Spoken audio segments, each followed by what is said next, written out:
What's going on, everybody? And welcome into the 74th episode of the CRZY podcast. As always, I'm your host, Stephen Gates, and this is the show where we talk about creativity, leadership, design, and everything else that helps to empower creative people. Now, be sure to subscribe to the show so you get the latest episodes whenever those come out. And as always, remember that you can listen to all the different episodes. You can get the show notes, all the other things that go along with any of these episodes. Just head over to thecrazy1.com. That's the word, the crazy, and the number 1.com. I would have bought number 1 as a word, but they wanted too much money. So, today, lately, I've seen a few talks, read more than a few articles, and definitely gotten some questions from people who are latching on, people who are frustrated with design thinking or design sprints. The popular, catchy, attention-grabbing headline has sort of evolved into design thinking is bullshit. And, like I said, very attention-grabbing. And, it does get the job done, right? It gets people to stop and listen, which is the job of any opinion like that these days. And I think, you have people like this. And maybe you have some of them in your company. Maybe you have some of them on your team.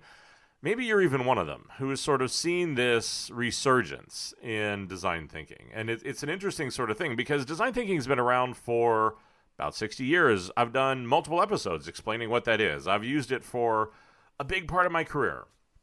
And I think, part of this is whenever things like this happen, and they tend to happen whenever things get popular, in vogue, right? Like there's always that sort of start of a backlash against it or starting to people who want to push back against it. And there is no reason why this should be any different. I think, even as I've been using it for a number of years now, I've seen this cycle sort of repeat itself a few times. But I think this time it's interesting, and I think this time it's a little bit different. So instead of doing what so many other people do, which is to dismiss those people who've got a different opinion or think that something that I really love is wrong, I'm always fascinated by those sort of things. I'm fascinated whenever they happen. I want to lean in. I want to learn more. So in sort of prepping for this show and being just generally interested by where this is coming from, I started to reach out to some of these teams, to some of these people, to get an understanding of what was going on, to get an understanding of what was their frustration, to be able to see how was this going wrong, to be able to lead them to that place. And so in this episode, I want to look at why design thinking or design sprints or any of these methodologies has sort of been getting beaten up lately. Why do people feel this way? And in many cases, why do I think their frustration actually is extremely justified?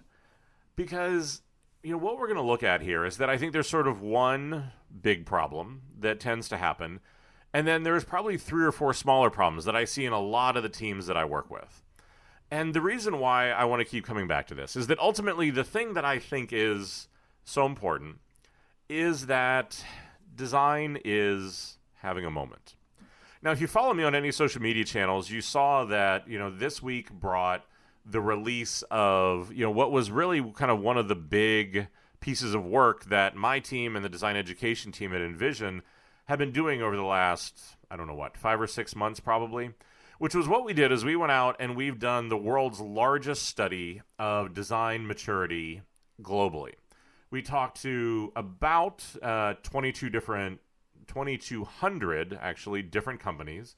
We talked about, in a lot of different industries, a lot of different countries, to be able to get this sort of global view of design. Now, the thing that came out of that was something that I've been a little bit concerned about for a while, is that it absolutely shows design is having, well, we'll call it a moment, right? Because, as I've talked about, the entire point of this show has been that we have this opportunity to affect business in ways we haven't seen since the Industrial Revolution. And I think that the data proves out what I've sort of been guessing. A lot of us are really struggling to figure out how do we take advantage of that. A lot of companies are figuring out how to take advantage of that. Because in the process of doing the study, we said, okay, look, generally we feel like there are 5 different levels of maturity whenever we talk with and look at design teams. The first one obviously being the least mature, the ones that are just sort of starting out, the ones that really are there in that sort of still like, for lack of a better term, like a make it pretty phase. Up to the ones that are at level 5. These are the ones where they are an essential kind of part of the company. They're having a big impact. They're really driving change. Now, what we saw in that was that about 40% of the companies we talked to are in level 1. About 20% level 2, about 20% in level 3, right? So we've got 80% of companies stuck in low to medium maturity. And so, I think we see a lot of recognition. This is a moment. We see a lot of recognition. Design can have an impact. But we're not seeing the big maturity of the teams. We're not seeing the really high-end impact. And so I think, my concern, and again, the reason why I wanted to talk about this, is we need to make sure that this isn't just a moment. We need to make sure that, again, this is a lasting impact and a real shift in the way business is thinking and the way that we're working. I continue to believe, and have said this in the past, that a lot of these methodologies, and you can, again, pick whatever version you want, pick whatever, however many steps they have, it's going to be different for a lot of people. Whatever one that version is, whatever the version of it is that you liked or have tried, it can be an amazing Trojan horse for change. Because I think as we talk about the things that they tend to do well, they tend to be really good at bringing teams together. They tend to be really good at, having really diverse thinking. They tend to be really good at putting customers at the center of work and realigning, that sort of opinion. A few of these things we're going to get into a bit more here in a minute. But this is an incredibly important thing. And I think that's why you sort of see me sort of continuing to revisit this in the show, because I really feel like we have to make sure and find ways of stepping up to make sure that this is more than a moment. So as I've started to look at this, started to have these conversations, started to think about this stuff, I found there's sort of one large overarching problem that, like I said, can be broken down into a few smaller problems. Now, the way that I will tend to think about this, and I think that the big problems comes out of, if you think about design thinking, you think about design sprints, it is a methodology. And a methodology is a way of approaching things, and that it has multiple steps. And in the way that I've always sort of thought about this is that these things are essentially not terribly different from a recipe, in that you need to be able to do things with a certain number of ingredients in a certain order to be able to get a certain outcome. The problem is that if you skip steps, you leave out ingredients, then the final result is a mess, and ultimately will probably appeal to no one. And then I think that when you see that happen, and I think that that is the big problem, right? Whenever I've talked to these teams, I see that what they're actually using isn't really design thinking. What they're using isn't really design sprints. What they're using is this neutered down, diluted version where they've sort of taken parts and pieces and it just isn't what it's meant to be. And so just like any recipe, if I skip steps, if I leave out ingredients, nobody wants to eat the final dish. And so very much in the same way here, I think whenever this happens, then there is very justifiable anger that this feels more like madness than a method because you've skipped steps. So actually it is. And this is why I don't fault most of the people who are writing these articles and saying these things. Because what's happening is that, one, people are skipping steps, so what they're doing actually isn't the process. Or two, the methodology has been really badly positioned. So that everybody thinks that somehow this is a magic bullet, like we're going to get everybody together, we're going to do this stuff, and immediately everything is going to get better. It's a methodology. That's not the way that those work. They can be misled. They are fallible. And I think, that look, like I said before, there are also some people who like to take an opposite opinion because, whatever is popular, they want to be the opposite. I get that too. Can't really speak to them. Don't really feel like I can help them because if you want to be a contrarian, just simply based on you want to be the opposite, like go work in American politics because that seems to be where those people truly excel. Like just in not listening to either. I don't care what affiliation you're in, not listening to either side and just vilifying the other. So if you're going to do that, congratulations, go have at it. But I think that's what the heart of so much of this is. Like any recipe, we're skipping steps and we're leaving stuff out. Now, that tends to be the big problem, right? So I think that's sort of the big headline. Now, whenever I looked a little bit deeper into this, there are a number of kind of smaller problems that I would see hobbling the process. There are a number of common problems that I see that often really sort of lead to this sort of frustration, this outcome. There are probably 3 or 4 of these whenever I think about it. The first one that I see, and again, you have heard me talk about this. If you have listened to this show for any amount of time, I have said countless times that if you want to do great creative work, of any quality, of any quantity, you need to start with a problem to be solved, not a solution to be vetted. This is so often where I see these processes stumble because, like I said, methodologies are fallible. They can be corrupted. They can be guided. They can be, so if you have, whenever you go into the process, you have some team in technology, in product, in design, executives, somebody who wants a very particular outcome to happen. Look, you can bend the research. You can find the insights. You can do the brainstorm. You can do all of those things that will lead you to the outcome that you want.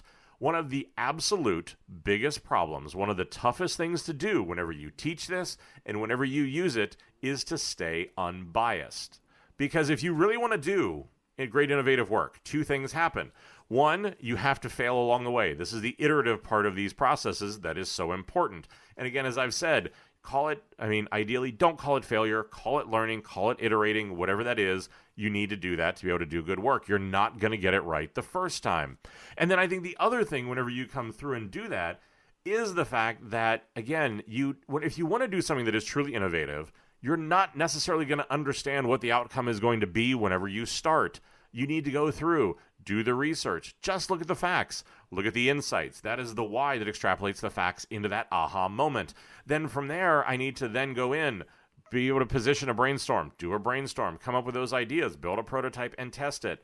Again, this can be 3 stages, 5 stages, can have different names. I don't care about any of that, right? Like, teach it however you want, use whatever names you want. That's the basic principle of what you do. But that's the huge problem, right, is that people want to run to the fun parts. The fun parts that they understand are ideation and execution. This is where, as I continue to campaign against, again, going back to the first show, light bulbs are bullshit, and other things like that, we continue to create these constructs and continue to encourage behavior that is actually short-circuiting what it is we want to accomplish. This is where things, and I continue to drone on about this, look, things like Dribbble, things like Pinterest, things like these sort of visual inspiration sort of mood boards can be incredibly valuable. But the places where they short-circuit it are whenever your executives use it, whenever product uses it, whenever tech, or even design, what it fetishizes, what it supports is the outcome. And so all that anybody wants to get to is they want to get to the pretty home screen. They want to get to that thing they can post in their portfolio or online or whatever that is. That is, and again, design, great design, is the expression of great thinking. So if that's the case, then the thinking is what matters. And so it is the ability to go through this process, open and unbiased. Because that's the thing, is as a creative person, you're going to be the guide. You are on this journey, and you need to make sure that everyone else stays open to the process, that they don't run to those conclusions, that they come up with multiple insights, multiple ideas.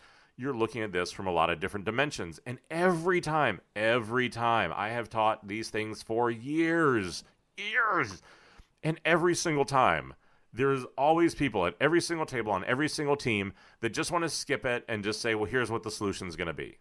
Great. Kudos. Congratulations. You came up with the most obvious idea. Because again, for teaching this for a lot of years, I can tell you, your first idea, never your best. It may be a great insight, maybe a great thing like that, but you need to be able to work through the process. You need to iterate on it. You need to put it in front of people. You need to not have that arrogance of just saying, haha, superhero pose, I have the answer.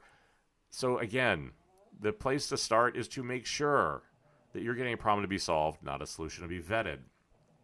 The next part, I hit on this a little bit already, but I see so many teams that they only want to use the shiny parts, the fun parts, the things that they've read about in the Harvard Business Review, or they've read and they're seen in some TED Talk, and those are the parts they're going to pull out because those sound sexy and fun and interesting.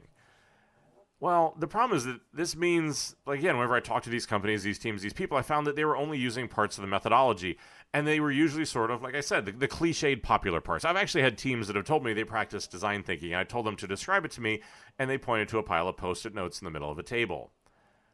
How using Post-it notes can be mistaken for something like design sprints or design thinking is quite simply beyond me. Because, that's the thing, is just using Post-it notes, just doing brainstorms, just calling any process like a design sprint or design thinking the same way you can call something, like agile. I'm amazed at how many people just sort of rebrand disorganized as agile. It's like, every time, it doesn't make sense to somebody. Oh, it's agile. Like, no, it's not. You're just a mess. But I think that's the part of this, right? Is you can't just use the shiny parts. Because like I said, these are recipes. Recipes only work when you use all the ingredients, and you have to follow all the steps. And I think this was probably the biggest reason why I found so many frustrated teams and angry people. Because whenever you go through and you sort of neutered this down, you mutated it into a different version of the methodology, you're going to get horrible results, and you're going to blame the process for being nothing but junk. And that's why I said is, you need to do each of these parts for a reason. You need to do the research. You need to look at the facts so you have a solid grounding. You need to do insights so you understand the thinking behind that. Again, with each one of these, yes, everybody wants to run to the sexy part. They just want to do the ideation. They want to do the prototyping. You need all of it. You can't just take the shiny parts because, again, not long ago, I read an article about a very frustrated designer who described design thinking. Holistically left out from the process was using consumers as the center of truth. Holistically left out was a lot of bringing, the teams together and a lot of these sort of things that are so critical to the process.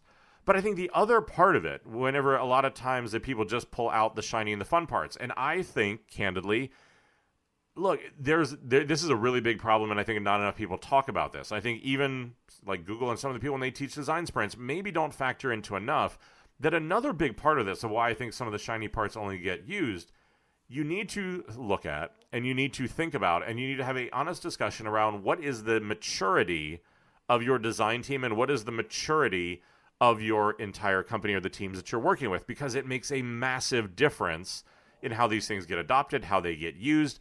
Because that's the thing. If you have a team that is mostly just used as a production resource, that is in that make it pretty category. If you have teams where product and design and technology don't get along, or they don't talk, or there's a ton of tension between those, where you have that war about like who's right. Again, you've heard me talk about that a lot.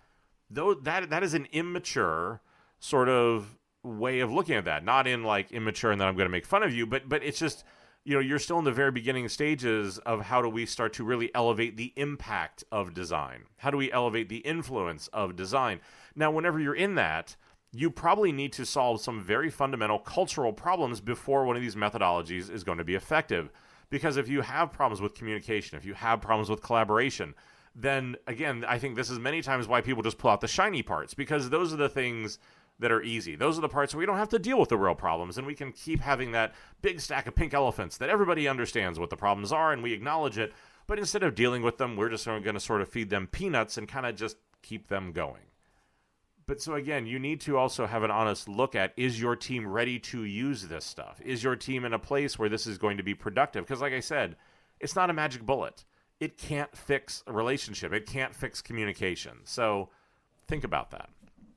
The next one, and it's interesting because, one of the other symptoms that I see quite a bit is that whenever they introduce one of these methodologies, either the design team, the teams they work with, the larger company in general, they don't want to change the processes that either surround or intersect with design thinking, design system, design sprints, whatever that is. Because, look, if you want to make this successful, then you can't start using it and leave the rest of the process and the rest of the thinking the same as the way it was. Because in many cases, if you're coming out of waterfall, you're coming out of traditional corporate mentality, you're coming out of a much more siloed way of working, or a lot of those sort of different things, then you're going to run into problems. And that's the thing here again. Each time I teach it, I tell the teams that I teach that, great, we've now done a crash course. We've done a course. You understand the basics. You understand the motions. You can see what this is really like. But what I want you to do is to go back and actually use design thinking on your process to see what it is that you need to change, to see what it is that you need to keep. But that's the thing, is that if you're going to do things differently, then you actually need to go back and say, how are we supporting this? Because if you don't, what will happen, I guarantee you, is that very quickly it's going to become that really interesting workshop that we did that time, that stuff we tried to use, but that ultimately we can only use pieces of it, we couldn't adopt all of it, and that it was just that kind of fun workshop we did that one time that didn't go anywhere. Because that's the thing, is you've got to give this stuff a chance to be successful. You got to support it in the right ways. You got to make sure that everybody's on the same page. And that does require change. I know that change is uncomfortable. We've gone over that before. But I think this is really what you need to do, is because, look, and this is the part where, again, I think for the work that my team does, Anybody, like, look, at this point, you can throw a rock in any given direction around any design team and hit somebody or something that can teach you one of these methodologies. Not hard to come by. The nuanced part of this is, the important part of this is, how do you apply it? How does it actually intersect? How is it adopted? How is it valued and viewed inside of your organization? Those are the things that are going to make the difference in its success. Just simply saying, hey, we brought this in, isn't it great, isn't going to be enough. Because I think that is a really important part of this that not enough people really think about. Now, the last sort of struggle that I've seen with a lot of these teams, and this is a really pervasive, really big problem, is that either what I see is that, one of the main parts of design thinking, of design sprints, is using usually a customer as the source of truth. And this is a huge part of what most companies don't follow.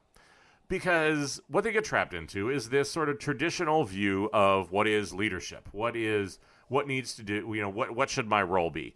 And instead of saying, look, I need to be more of a quarterback, I need to be more open to doing these different things, what people say is I need to be right. I need to have the answer. That is the definition of what's in charge.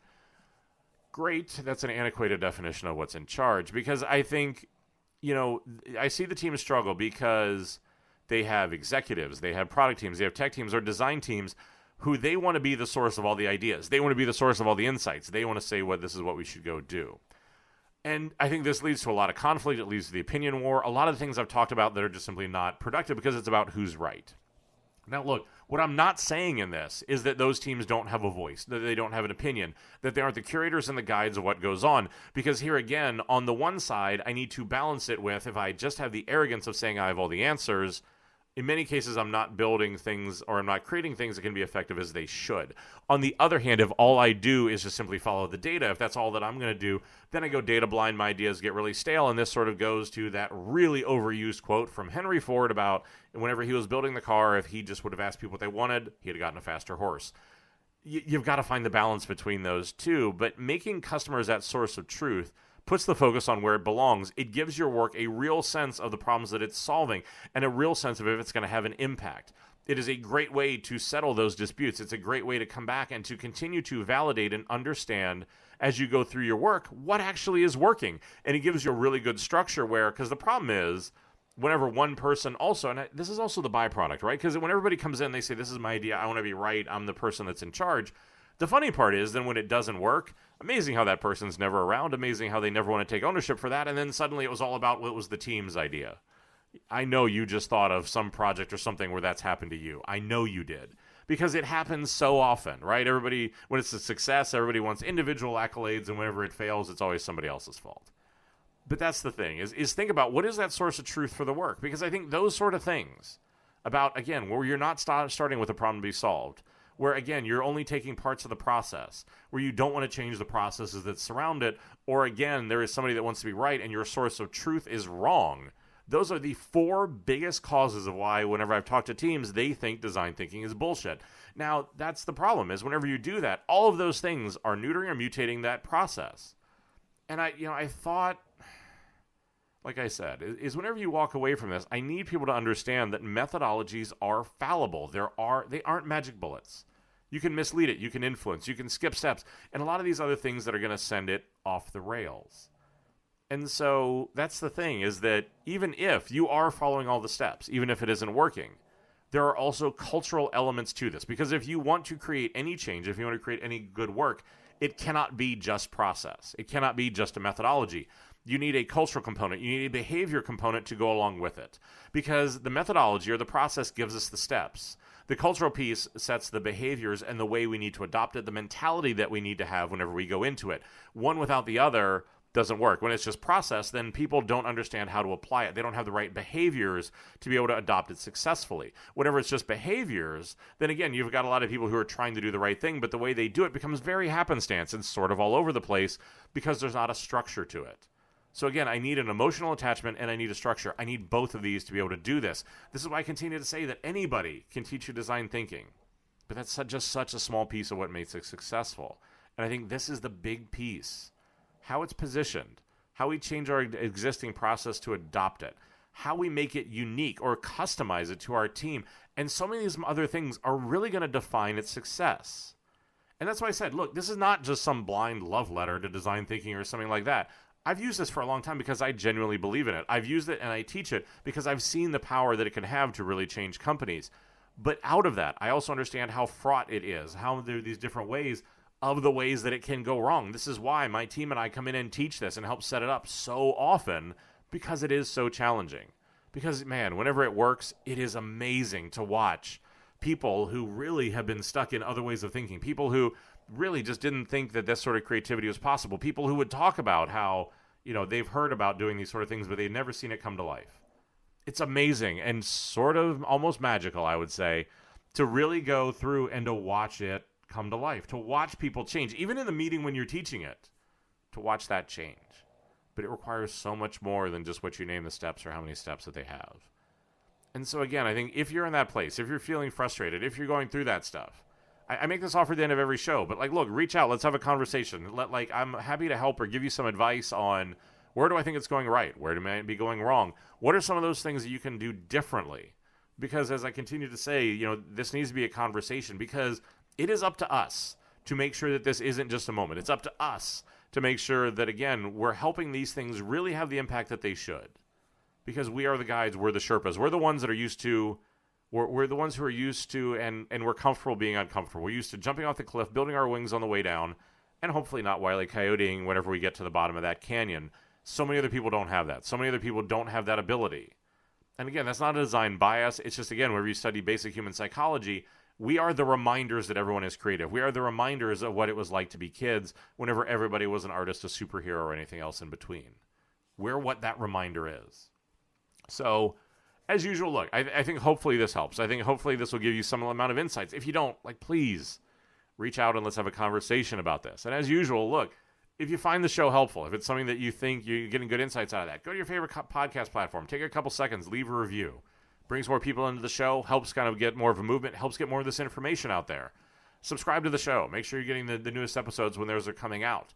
If you want the show notes for any of these, if you want to listen to other podcasts, get the related articles, learn more about that stuff, head over, as always, go to thecrazy1.com. As usual, the words The Crazy and the number 1.com.